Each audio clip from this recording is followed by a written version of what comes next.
Here's Giggs. Oh, Forlan's in again here. Diego Forlan! 2-0 Manchester United! Oh my goodness me! Drama in North London. Manchester United left it late but refused to leave empty-handed in a game full of twists, big saves, defensive nerves. Matthijs de Ligt became the unlikely hero with a last-gasp header to snatch a point against Tottenham. How are we, boys, after a frustrating second half? We've got Beats Nick with us all the way from Kohapur. We haven't caught up for a couple of years, so I'm so happy to have you on. I wish it was Thanks, Adam. okay. It's good to take a point, but far out, man. What a frustrating morning for us. Evening for you, is it, or morning for you? It's night. It's 8 p.m. here. Yeah. Glorious. Must be nice. Must be. Yeah, it is really nice. I was in Sydney for quite a long time. I know how frustrating it is to watch games in the morning. Believe me, and if it's a UCL night, it is horrible. Like you're all the way at 6 o'clock, 7 o'clock in the morning. You're waking up just to watch the game. It is pathetic there. Yeah. What is it? The early game for us this weekend, and it's 1:40 in the morning at the moment. Oh my god. It's 1:40 now. Early Yeah. game. Yeah. Anyways, look. First, how are you, Jordan? Anyway, besides that, I didn't introduce you, mate. Look, we chat a lot, Jordan and I. What a right. That was just a fucking shocking performance in that second half. That was second half was horrific. I'm going to start with the lineup. Let's put this lineup up because I wasn't the most happiest with this lineup. So I did have a bit to say. I was wondering who's going to play on the left, who's going to play on the right. I'll put it to you first, Jordan. What do you think of the lineup? I don't know. Like fucking, you can't play Maguire and De Ligt together, can you? Like, there's no pace there. Dorgu's fucking final third ball is probably the worst I've seen at the club. He just does not whip a crossing that's half decent to save his life. You're playing Cunha up top against Van de Ven and Romero. I don't see how you could ever think that's going to work when you got one that's pretty much a stopper and just wins the ball, aggressive, and you've got probably the quickest player in the league. So you're not going to get any second balls, but you're not going to win the first ball. So it's like, well, why play someone small and agile up there when you can? Honestly, I would have probably put Šeško up there just to give a bit of body and size, even though I thought when he came on, he was completely out of his depth. I thought he was probably the worst in the field when he came on. I don't know. I just thought, like, we change our team every freaking week, and then every game we change. Like, Ahmad played, 2 or 3 positions again today. Yeah. Like, no one's just ever just the same. It's just... Give us your I'm thought, frustrated. Yeah, I think the lineup was pretty tricky. We tried to replicate the same lineup that we had for the Liverpool game where we won the game. But I think Diallo on the right wing, right-sided attacking midfielder, along with Mazraoui was a snap. I didn't like it because we already had the combination set for Mbeumo and Diallo playing on that right flank. Could have started Mount probably just to make sure that we have good. We could have won, just like Jordan said, that instead of winning the first balls, we could have always targeted the second ball. But then Šeško coming in, and then he was abysmal. Like, he was not in the game from the start when he started it. Yeah, I agree with you, mate, totally. When I was talking to the boys about this lineup, I didn't understand. I was trying to work out who's going to play on the left, who's going to play on the right. And the boys were like, I actually thought at first, Fernandes may play as a false 9. And then we play Mbeumo and Ahmed on the right. And we play Cunha on the left where they've been playing. And then the boys sent me the lineup with everyone in their positions. And I was saying Mbeumo played on the left, which I think Mbeumo was getting him behind and he was doing really well. But the problem I've got there is Dorgu wasn't combining with him. And we weren't And when Dorgu was getting the ball, his crossing's horrific, man. Even at one stage there, he's gone to pass the ball, and he had ample space to pass in front of Bruno, I think it was, passed him behind him. Just like, and look, he can defend. He's defending okay. I can't knock his defending, but when it comes to attacking, I don't understand Amarin's process of thought when you want to break up a combination of Ahmed and Mbeumo. Like, it's been killing sides. It has absolutely been killing sides. But then you want to change it up against Spurs.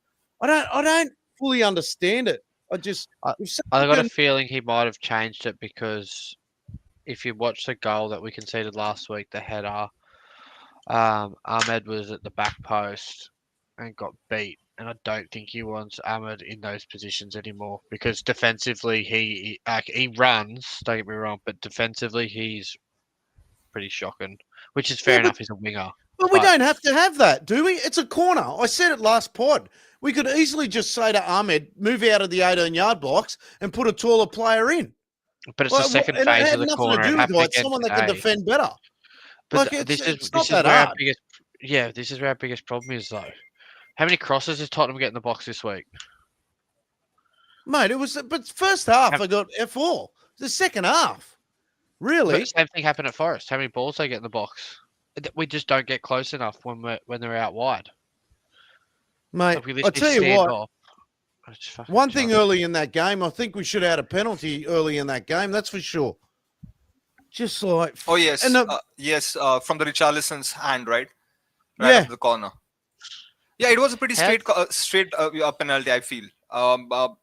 We have already this kind of an issues from the referees where we couldn't able to get what we want in terms of getting a penalty or like a foul. But yeah, it was a clear handball coming right after like when he tried to clear the ball from his own half. And we missed that chance. I don't understand what the hell VAR is doing at the moment. Every single time, Adam, VAR is against us. Every single time.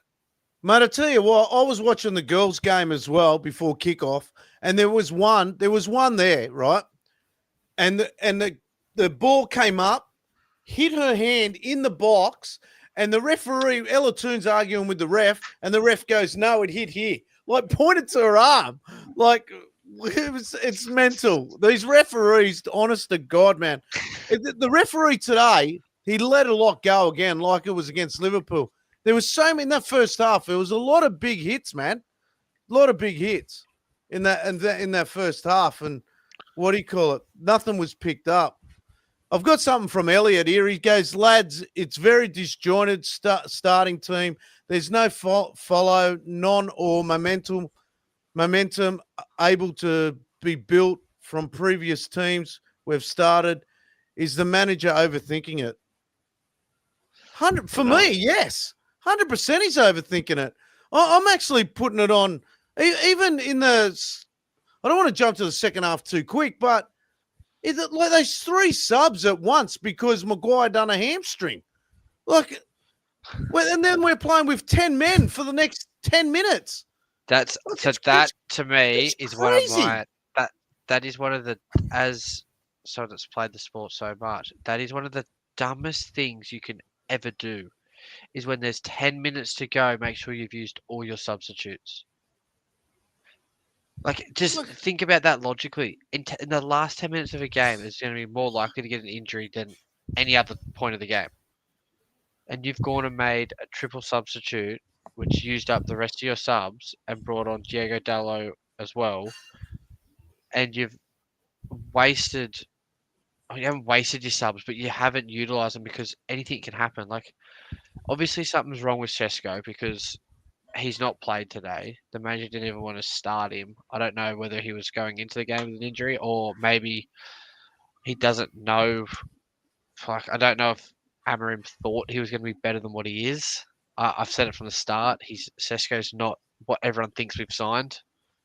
Everyone thinks we've signed this 6'5" lethal striker. He's far from that. He's going to score you 10 goals and 9 of them are going to be absolute screamers. But he's going to miss a lot of chances. He's going to go ghosting in a lot of games. Like today, man, that one-on-one that he had, that he just took way too long to hit that. Oh, mate. It was touch out of your feet and just put it in the man. corner. It Two was chances utterly he missed. embarrassing. He missed out 2 chances similarly like that. Yep. I feel I might have a contradicting opinion on Šeško, what Jordan has said. I think he might come good because it's Premier League. People take time, and he's quite young. I feel he's 23. So looking at the statistics that he have given in Bundesliga, I think he might come good in the second half of the season. But yeah, relying totally on Šeško while not having another backup striker, I don't think so. Zirkzee would be playing there at the moment because I don't think Amorim is trusting Zirkzee's skill set at number 9 position up front. But yeah, Šeško was not at all in the game right from the start when he came in. I guess he came in at 60th minute where Mazraoui went out and he came in. And he was not at all in the game. Cunha wasn't even with that lineup, Nick. Cunha wasn't in the game at all. But he was never going to be in the game. It's tactically so stupid to play Cunha as a 9 in that game. Like, you think of how Tottenham play and you think of the 2 centre-backs they've got. In my opinion, they've got the best centre-back partnership other than Arsenal at this point in time in the entire Premier League. And they've got Mickey van der Ven, who's the fastest player in the league. So Cunha's ability to run with the ball with pace and getting behind, that's nullified straight away. So then your other option is played into feet, and you've got Cristian Romero, who is like the most aggressive player probably in the comp. He's going to be in your back. He's going to be in your face. He's getting in there. He's going to win the ball. So you can't play it into his feet. Cunha just got smashed out there. Every time he got the ball, he was just smashed. Mate, it was that. Okay, we scored in the 30th minute from Mbeumo, but what a mess! The thing was a mess. That was honestly. the Tottenham were horrific, man.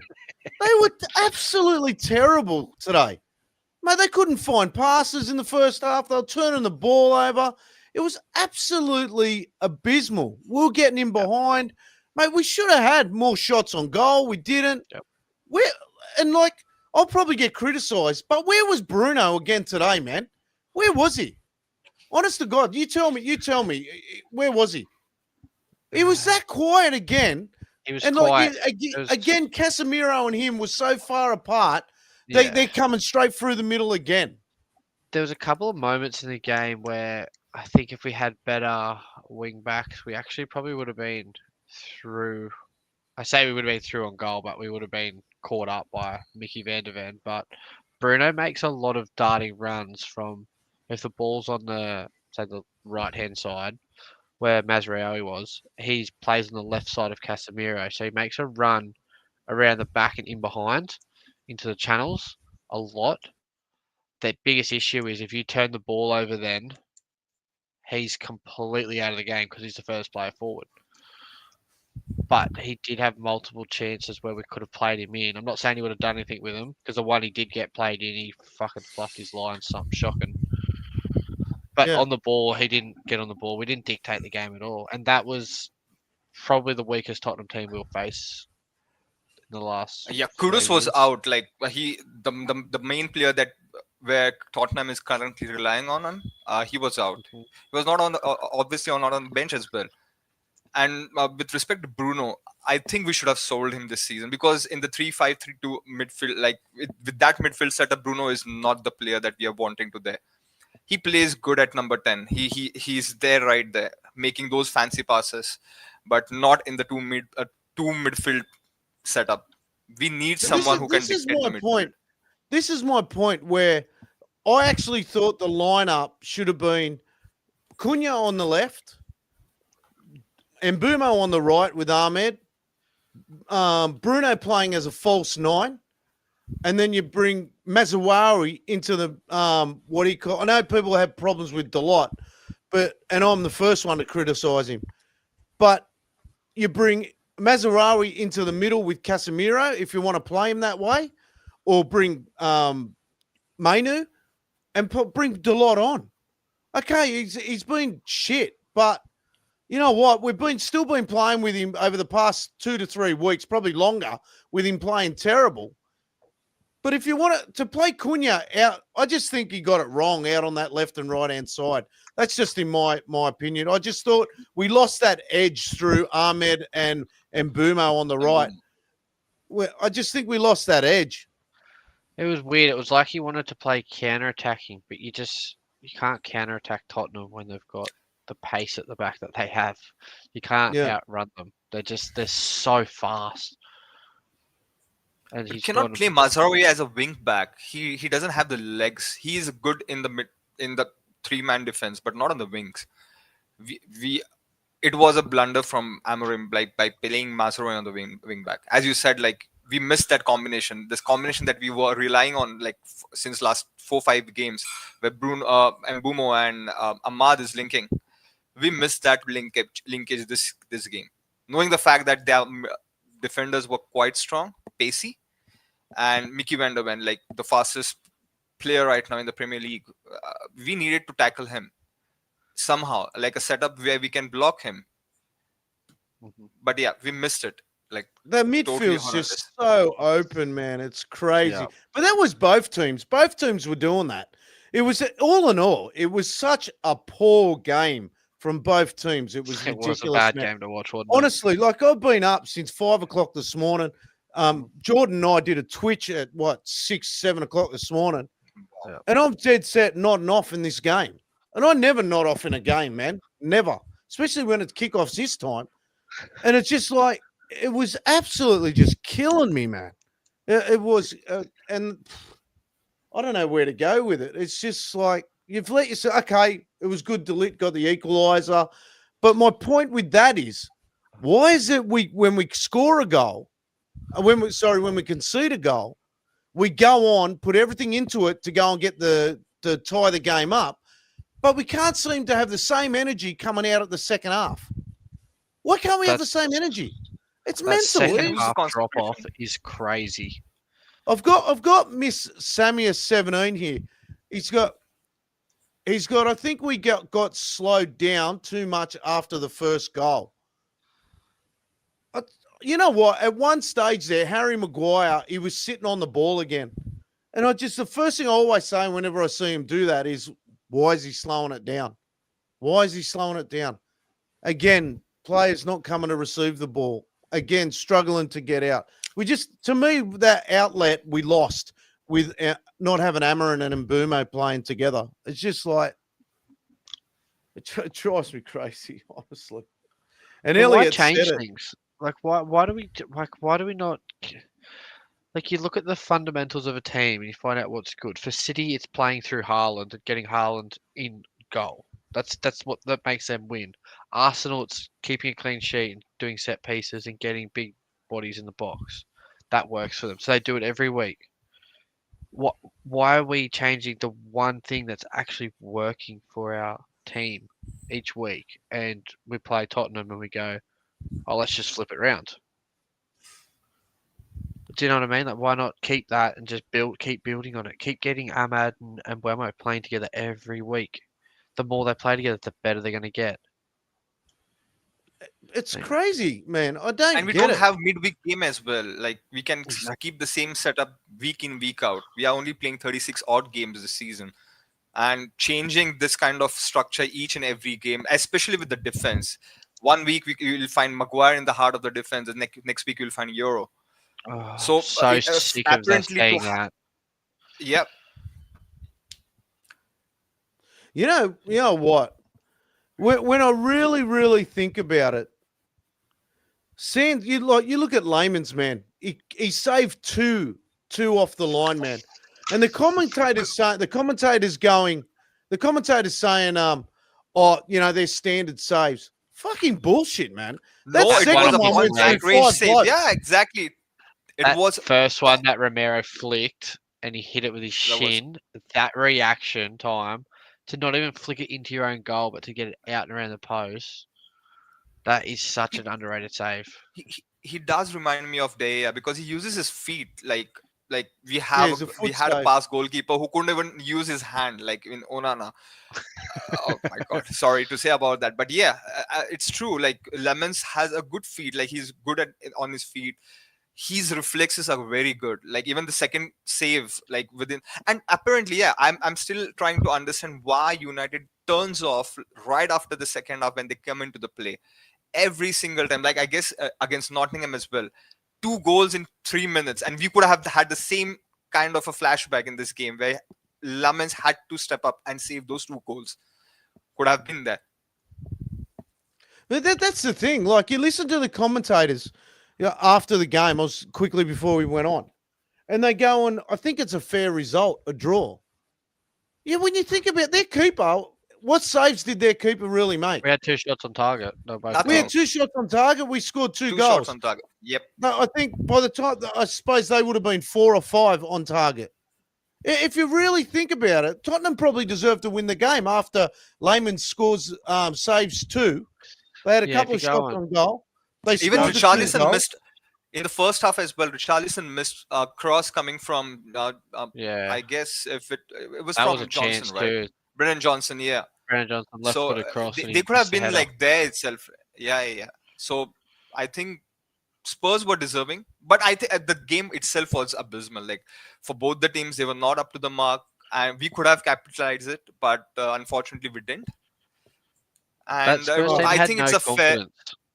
And we just let them build confidence. Like I don't get it. Like you're playing against a team where like their £60 million player that plays number 10, Xavi Simons, has not scored or assisted in the Premier League, and you think, well, let's put a stamp on this. Let's dominate that midfield. That front line for them, we should have ran rings past. Like that is Kolo Muani, who can't even start for PSG or Juventus. Now he's come to Tottenham. Mathys Tel can't start for Bayern Munich. Then you've got Brennan Johnson. Like he's not a world beater. You got Richarlison. And they just somehow make it like Brennan Johnson. Sometimes he got space where I'm just like, how has he even got that much space? Like, where are we? And then their backline's quite solid. I do give it to them there. But we should have smashed them today, man. That was a game that we really should have come out and put 3 or 4 past them. The way they played last week against Chelsea, they were shocking. They played midweek and they beat Copenhagen. 4-0. Copenhagen. 4-0, yeah. And I thought, let's knock them back a peggy. Like we should have won that pretty convincingly, especially with the way Tottenham started. And with the international break coming in, it would have been a really good boost to have this game won. Yeah. And I don't know. They just look. Teams seem to play so good against us. Like we make average players look fucking world class when they play. Well, I thought in the first half Tottenham couldn't handle our press. I thought we were very good at it. Sorry? I don't know if it was our press was really good or they were really unconfident on the ball. Okay. Because the second half, our press was still similar, but they just wanted the ball more in the midfield. They started to get over the top and things like that. They started to see spaces. Where in the first half, I thought we did press well with our 2 outside centre backs pushing in to win the ball. Sure. And we won this. Yeah, and we won the second ball, which was good, which means we kept the possession, but we did nothing with it. Do you feel like we never really looked like scoring? But that's where I'm saying again. I'm putting this on Amarin. The way he started the game, I just for the life of me, I still have no idea why you would change that left and right hand side. For the life of me, are you not better off starting Sesko? Honestly, last week Sesko didn't start against Liverpool, did he? He didn't start against Liverpool, but he started against Forest. That's right. So against Liverpool, is he rating Tottenham as good as Liverpool? Is that what he's saying? I don't know, but it's just a stupid way to look at it because you got to look at who they're versing in their position, the 1v1 battle. Like I've said it like 3 or 4 times now, but Cunha is never going to beat them to any ball. He has to come so deep to get the ball. Whereas like a Van Dijk and Konate, they're both bigger players. Neither of them are Van Dijk's pretty good on the ball, but neither of them are as good as Mickey van der Ven at running with the ball and closing space. So Cunha was able to pick up pockets and just get in and around them. You can't do that against Tottenham's 2 centre backs. That's why I just don't know whether he just. Sometimes I actually think he doesn't actually look at who's going to be versing who on the field, like who's your 1v1 battle. Yeah, that's big when it comes to 1v1 battles. I just don't think. I'm sure he looks at that. I'm not going to say he doesn't, but he has to. Like, he has to look at that. Like, I don't know, man. I'm just so frustrated with it all, and for me, it's just straight off the bat. I'm frustrated trying to understand a lineup that he puts out. Like, if that was Ollie or someone like that, they'd be getting hammered for it. I mean, we haven't had time to look at the reactions of fans or anything like that, but in my personal opinion, the lineup's wrong. I just think we took our attack out of our defense. It's because they're our players that get us out of trouble. Mm-hmm. There was even one time, or not one time, in that second half, we got 4 or 5 players decided, let's try and dribble through a whole team. What the hell, man? Mate, that was just fucking under sixes shit. It's fucking crazy. We're trying to dribble through a whole team. Just move the ball, man. But even when we did get in behind, or Dorgu got in behind, he's going to put a cross in. There's no one in the box.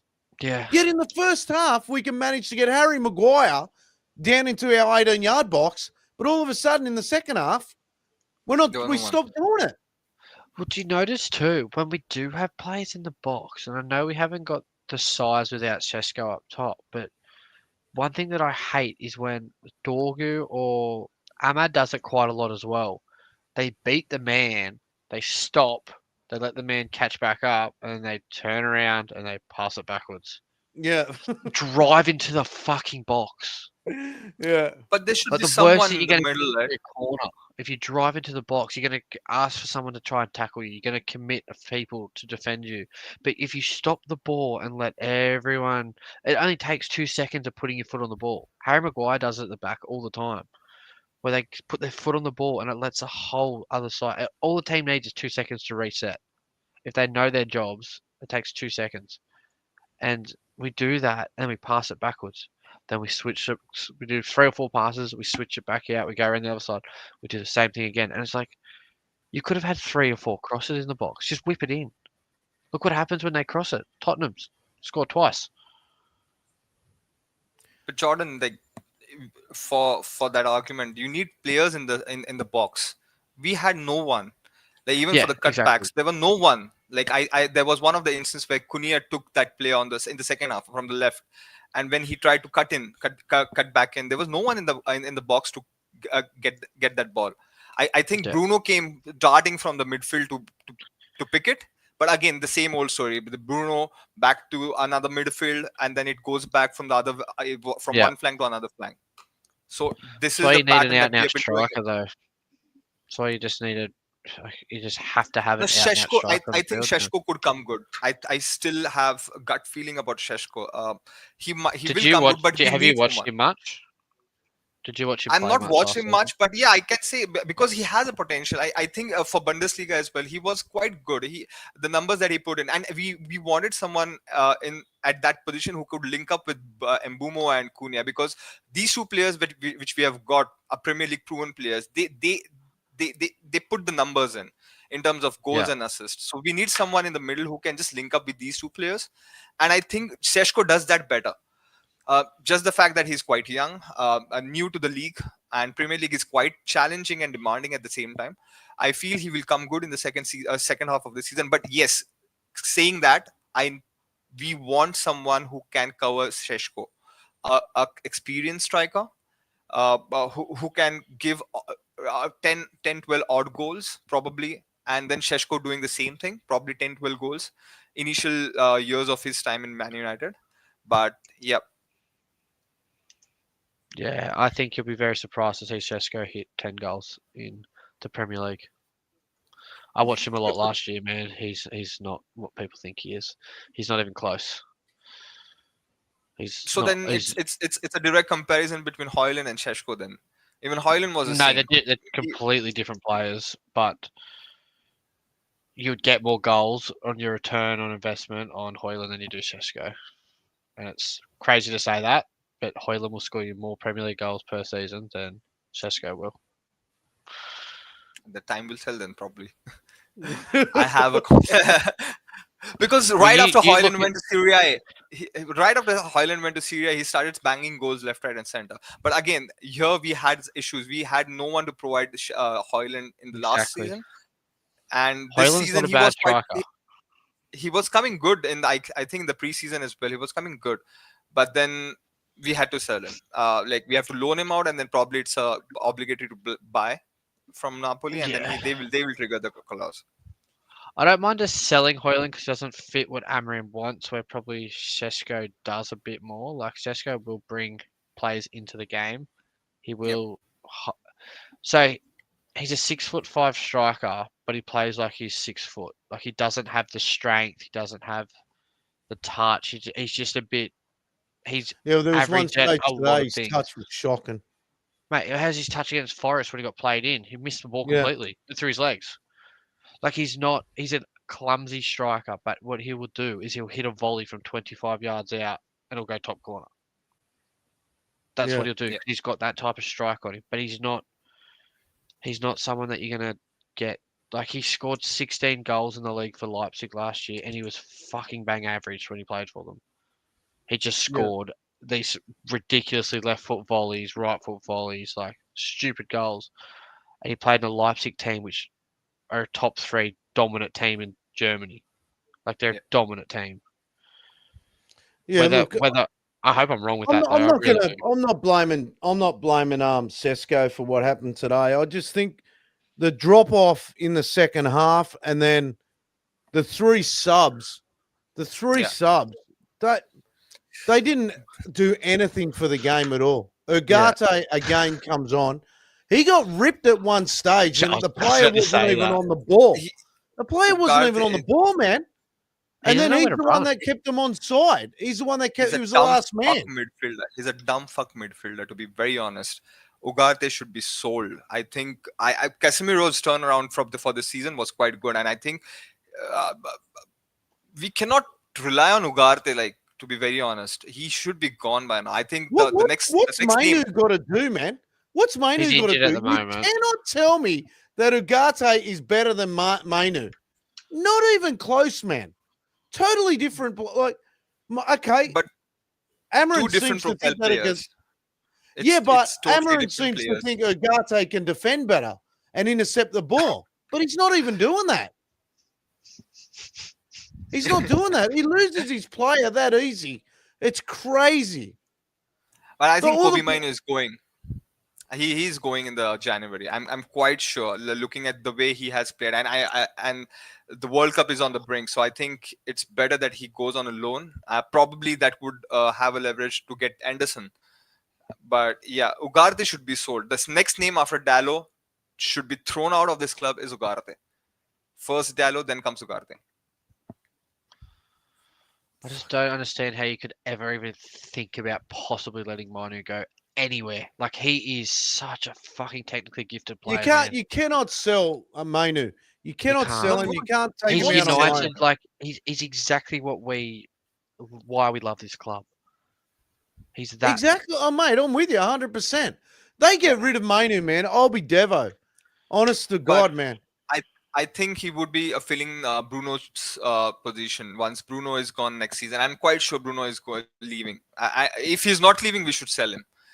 I might trigger a lot of United fans there, but I think Bruno leaving would open space for Mainu, and then probably we would sign Anderson or Baleba or probably Wharton as well. Out of these 3, we might sign one. Mainu will be playing alongside them. And then we have the front 3 set up already. But it was another case with Bruno today, man. He's not. You watch him.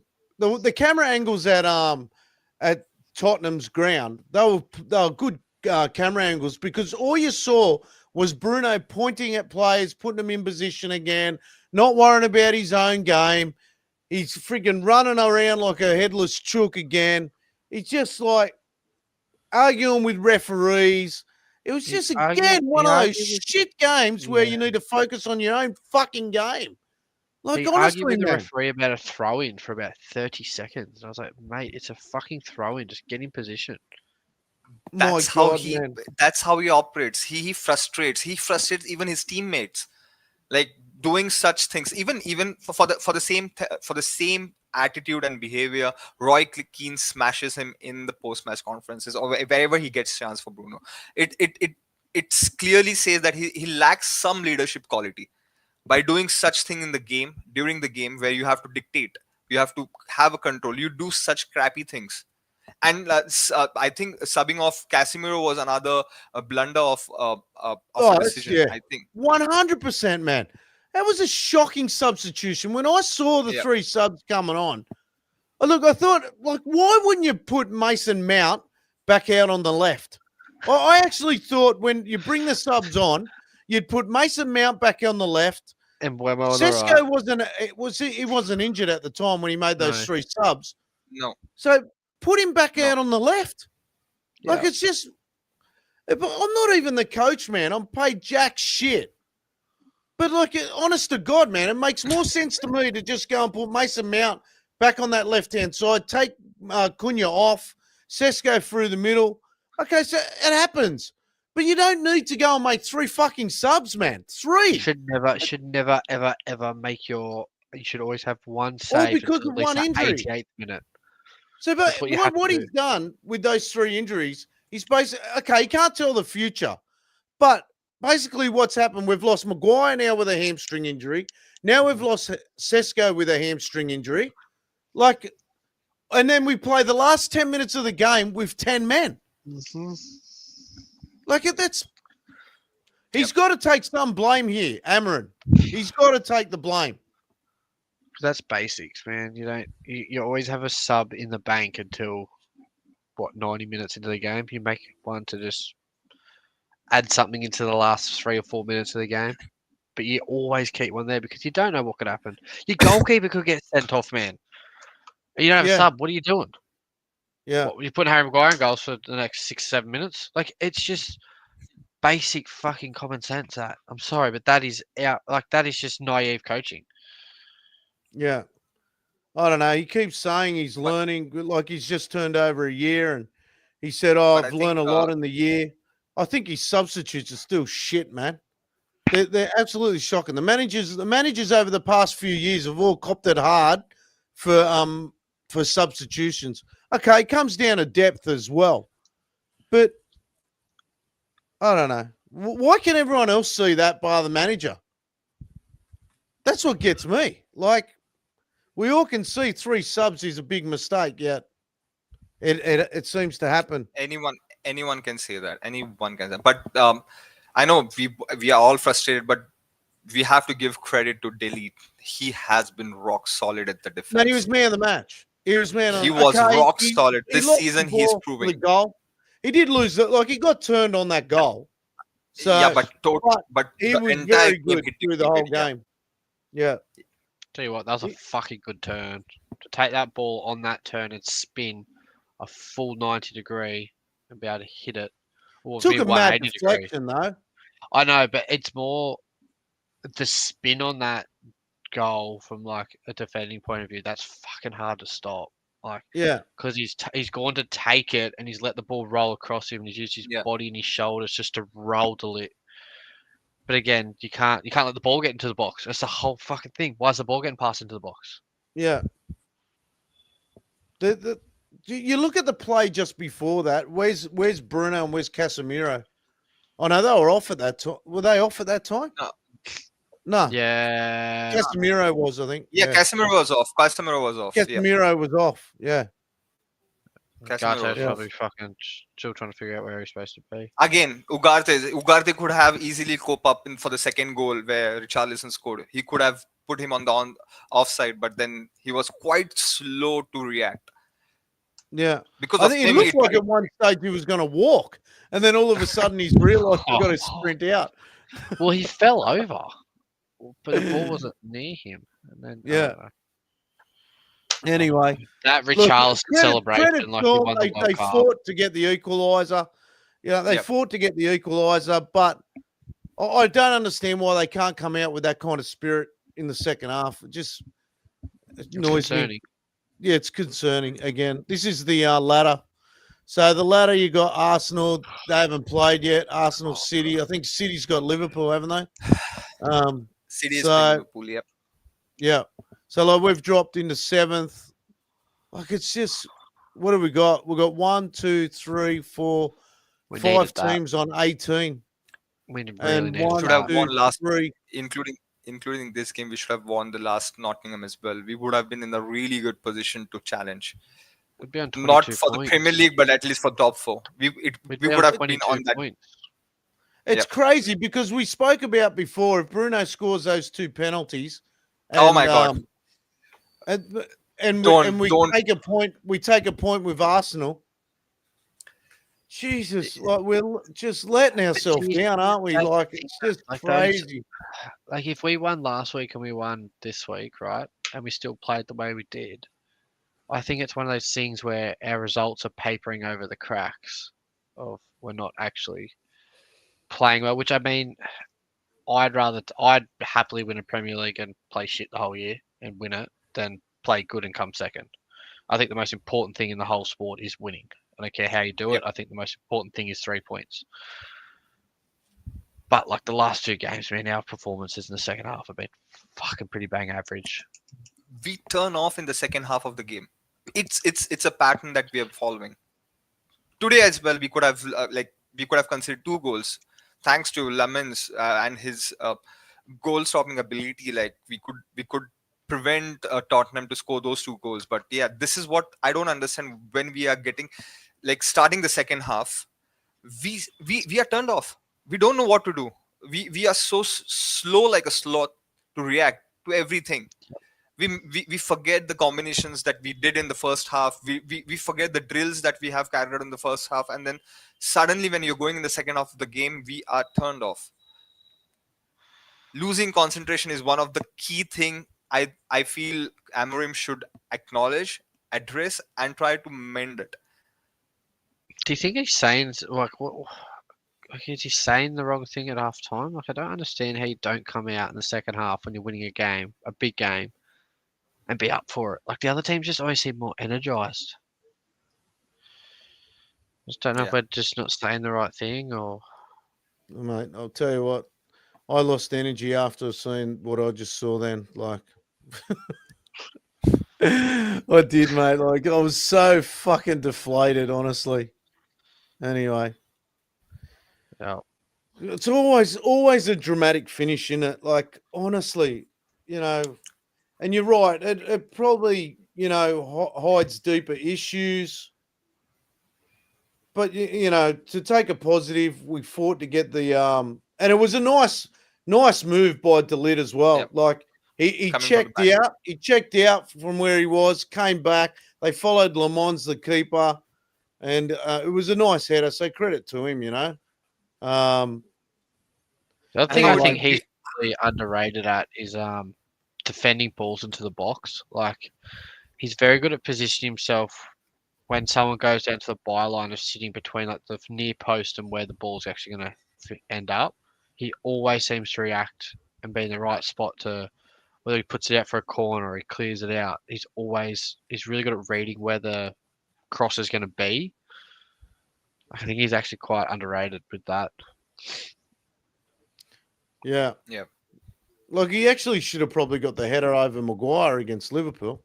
So he's always there. He's always there and thereabouts. So anyway, let's finish it up there. Yes. It's been a tough one. I can't keep talking about him, seriously. No worries. You don't have to watch United game for another 2 weeks probably until the yeah, but I'll miss him next week. I'll miss him. How do you expect, Adam, that we are watching United game and then we don't have our hearts in our mouth? It's always the same thing. It's always a roller coaster ride while watching this game. And I can certainly understand in Australia you're watching this game at 12 a.m. odd timings. It's it's nearly 2:30 a.m. now. It's too frustrating to watch those games. And if you're not winning it, you don't get a good night's sleep as well. Yeah. Jordan looks so down there. Oh, yeah, tired. he's down big time. He's down. He's tired. I think we're all tired. We've off. done some really late ones. Like last week's pod went for 4.5 hours. So, anyways, it's been a pleasure catching up with you, Nick. We will chat soon. Yeah, sure. We've got a big pod on Wednesday night. If you're into cards, we've got TCG coming on to do some card grading. If anyone's still watching, go over and make sure you follow us on YouTube at Worldwide Reds. We're on Twitch. We're on Twitter, and we're also Worldwide Reds. Worldwide Reds _ what is it? Worldwide _ Reds on Instagram. I know we're on Vintage, but at the moment we don't have 1,000 followers on Worldwide Reds. So we're working our way through that. I think we're nearly up to 400 in just under 2 months, which is fantastic. So get over to that, follow us there, and so we try and do on a Wednesday night a collector's pod because, as you can see, Jordan loves collecting jerseys, and I've got mine and stuff like that. And so I've never been to your man cave, by the way. I think it was post-COVID. I've never been to. I wanted to visit man cave once at least. But yeah, someday, probably. Someday. It's Thank ridiculous. you, Nick. We'll catch up soon. We will catch up, and we will talk. We need to talk a bit more often than we do. Jordan, thank you. I'll talk to you later. See you later. See you guys. See you guys. Have a good night.